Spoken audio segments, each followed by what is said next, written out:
কাল রাষ্ট্রপতি নির্বাচন। একাধিক প্রার্থী থাকায় ৩৫ বছর পর সংসদ কক্ষে ব্যালটের মাধ্যমে রাষ্ট্রপতি পদে ভোটাভুটি হতে যাচ্ছে। নির্বাচনে প্রতিদ্বন্দ্বিতা করছেন ক্ষমতাসীন বিএনপি মনোনীত মির্জা ফখরুল ইসলাম আলমগীর এবং বিরোধী ১১ দলীয় জোট মনোনীত অলি আহমদ। বৃহস্পতিবার দুপুর ২টা থেকে বিকেল ৫টা পর্যন্ত বিরতিহীনভাবে চলবে ভোট গ্রহণ। ভোট দেবেন জাতীয় সংসদের ৩৪৯ জন সদস্য। তাশরিক সঞ্চয়ের প্রতিবেদন।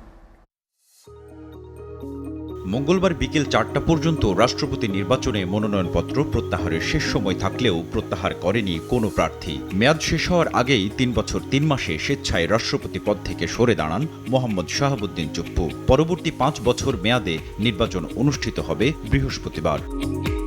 সংবিধানের ৭০ অনুচ্ছেদ অনুসারে রাজনৈতিক দলীয় সিদ্ধান্তের বাইরে গিয়ে ভোট দিলে সংসদ সদস্য পদ বাতিল হওয়ার বিধান থাকায় এই নির্বাচন অংশগ্রহণমূলক আনুষ্ঠানিকতা হয়ে দাঁড়িয়েছে।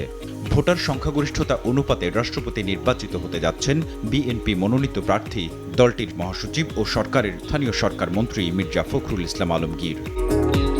বিরোধী দলের প্রার্থী হিসেবে প্রতিদ্বন্দ্বিতা করছেন অবসরপ্রাপ্ত সেনা কর্মকর্তা, রাজনীতিবিদ ও সাবেক মন্ত্রী অলি আহমেদ। জাতীয় সংসদ ভবনের প্রধান অধিবেশন কক্ষে সংসদ সদস্যরা নিজ নিজ আসনে বসে ভোট দিয়ে জমা দিবেন নির্ধারিত ৩টি ব্যালট বাক্সে। বিরতিহীন ভোটগ্রহণ চলবে বেলা ২টা থেকে বিকাল ৫টা পর্যন্ত। এর পরপরই শুরু হবে গণনা, ফলাফল ঘোষণা করবেন সিইসি।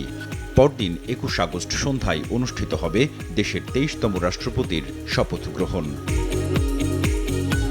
তাশরিক সঞ্চয়, এসএটিভি, ঢাকা।